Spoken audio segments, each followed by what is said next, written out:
What up, YouTube? Oh, this is Evol, Evol. So, since I never really had a video, and yes, I'm coming from the dungeon. The video was kind of dark and grainy. Usually I like shit. I like it lo-fi. If you remember me from my old school days in the 90s, and of course, I was lo-fi, man. This is how we do it. So, anyway, I wanted to answer some questions that I've been receiving through my Facebook page, Marcus Renard Johnson. You can find me by punching in Evol of Detroit. That's EVOL space OF space Detroit. And a lot of my old fans, not old fans, but my original fans from the Big Father High Top days and the R.O.C days, they wanted to know what was going on and what I've been up to. And I know I got a bad habit of not really keeping up with my fans because I'm always in the lab. I'm always in some dirty bar doing some video shoots or doing a little show or something. A lot of you don't catch me because I'm really underground than a motherfucker. So, I wanted to clear up a lot of stuff because I notice I'm getting a lot of new fans that, just discovering the old records that I did, and they ask me questions, and it's like 1,000,001 questions. They got 1,000,001 answers, and I love it. So I want to give you some answers to those questions. So if you can't see me, that's okay. You should be able to see me on some of my videos. This is dark and grainy for the love of the underground. So what it is I'm gonna answer the questions that's been coming through my message on Marcus Renard Johnson Facebook. I also have Evol of Detroit Facebook, and you can also hit me on Evol, the Acid Rapper Facebook. And also I got Silk Chocolate and so on, blah, blah, blah. But anyway, forget my other ventures and let me focus on at least 20 questions that keep coming up so I can clear up some misunderstandings. The first question, when did I start? I started in 1987, 1985, somewhere around there. And I had put out a lot of underground cassette dubs on my own before I ever released Big Father High Top and the R.O.C, which, I put R.O.C in to my project because I felt he was determined to be a rapper, and we did okay, but we didn't kind of see eye to eye on everything, so we split on that project, and he went on and did the House of Crazies, and I went on and became Evol. I started off as Big Father High Top, and that wasn't my first album. My first album was actually an underground black and white album I did that I decided to just kill and pursue a more professional route as I started putting money into stuff. And but I did the first song that I ever released was High Above the Rest, which I transferred to Big Father High Top in the R.O.C. And then we went we did 2 cuts by at Esham Studio, and he had produced he redid 2 songs I did, and basically ended up producing 2 of the tracks, which became the biggest success singles on the track. R.O.C produced 2 tracks of his own, and then I produced 2 of myself. So we just put it together, paid for, financed it, and we put it out. After that, we broke up. He went his way, I went mine. And as far as producing my albums, all 3 albums was produced by me. Every one of them. I think I probably had maybe 3 tracks out of the 3 albums produced by outside producers who came in and gave some vibe on it. Other than that, 99% of the albums was produced by me. My outside rappers, I always wanted to pull outside rappers in to make it happen. So that's how all that started, and it was great. But even more than that, some history. Way before I started Big Father High Top and the R.O.C, I started a group called Legion of Boom, which had everybody in it that who went on to make it big underground, including R.O.C, Twisted, so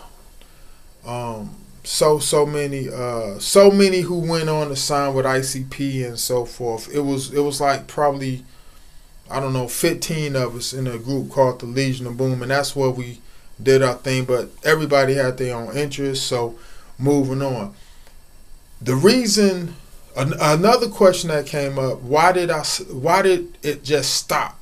The last album I had released was in 1996, and the reason it was the last album, because these albums was recorded. One was recorded in 94, one was recorded in 95, the middle of 95, and another was recorded the end of 95, which was released in 96, January. The reason it stopped abruptly is because the studio and the business was invaded. You know, Detroit. I live in Detroit, so you know how Detroit. If you don't know Detroit, don't come to Detroit, because this is murder, murder, rob, rob, kill, kill. So the studio got broken into. Everything you talking about, $8,000 at that time, big time shit. Today, you know, you can download a software program, get free sounds, do whatever. But all this stuff was still under, you know, it was being paid for. It wasn't an easy journey when I got hit. They took masters, they took everything. It was an inside job. We ain't gonna say no names, but it was an inside job, because it was only one person who knew where my weed stash was, and that weed stash had disappeared. So it was an inside job. But that's what you get for reaching out and working with other artists who get jealous of your swag, regardless of what my weaknesses are and what my strengths are as an artist. First and foremost, I was a businessman. So that's why it was abruptly started. It ended as quickly as it started, because everything in the city side was stolen. So Red Rain Studios was totally wiped out. 8 G's worth of equipment, priceless masters. I'm talking about 2 records. Volume 2 was stolen, scattered. I found stuff in the alley. It was a mess. So anyway, that's how that started.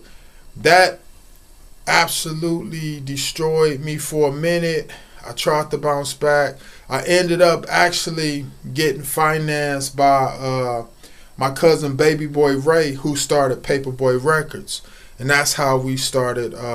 We dropped Collection Time Paperboy. So, but before I actually dropped that, I dropped Best Friends with Juan and the Street Lords. Before they came the Street Lords, Blade and all those guys, we recorded an album called Mob Life, or Best Friends, whatever it was. And that was a fun album. You know, those guys, they was a blast. That was actually the first time I got high, smoked a lot of weed with Blade and one of them. And they sold a lot of dope, scary situations, but, you know, I love them guys.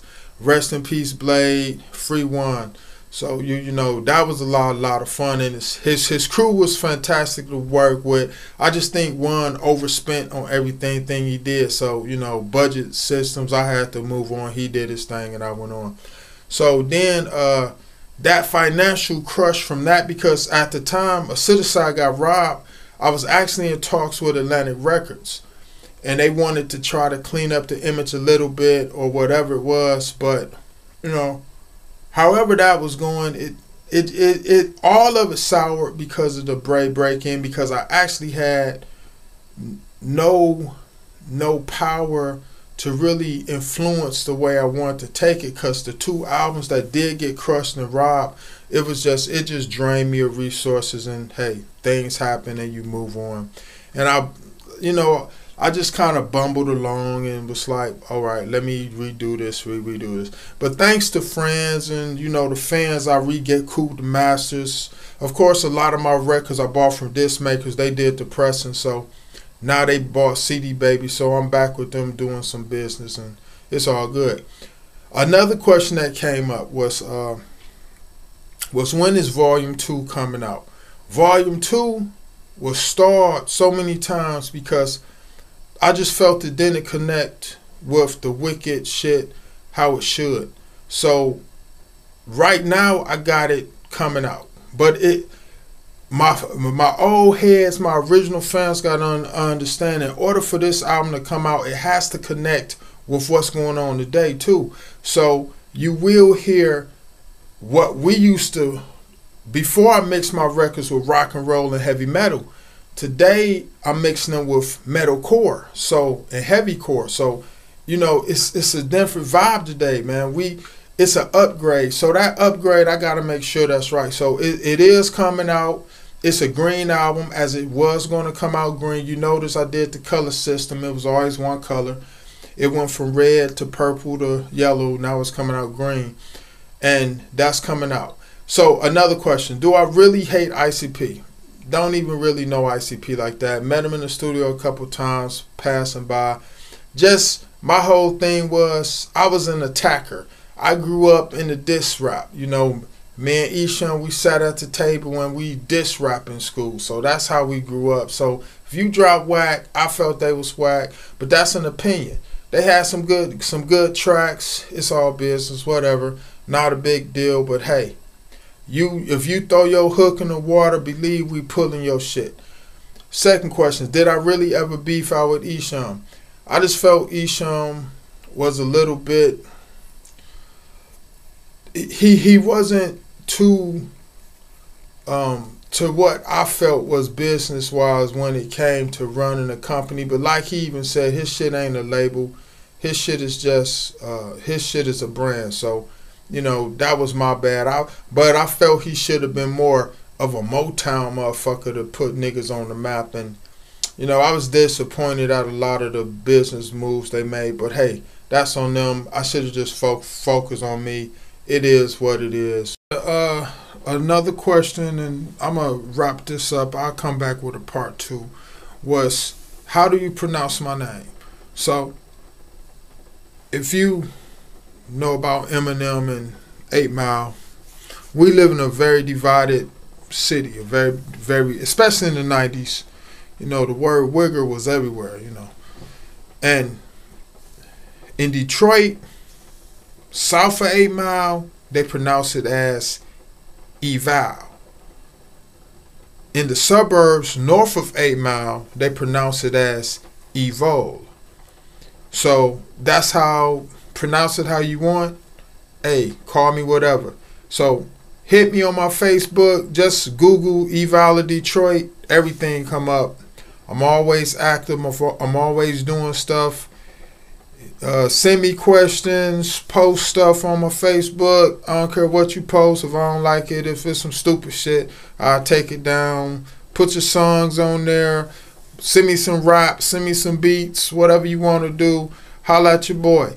Hey, I love my fans and I thank y'all niggas in California. It's a lot of people who have moved from Detroit to California. They screaming my name. Hey, I'm gonna be out there. Hey, I love my fans. Thank you for supporting me, keeping me alive. And yeah, this the darkness, baby. This the wicked. So hey, I'm coming at you.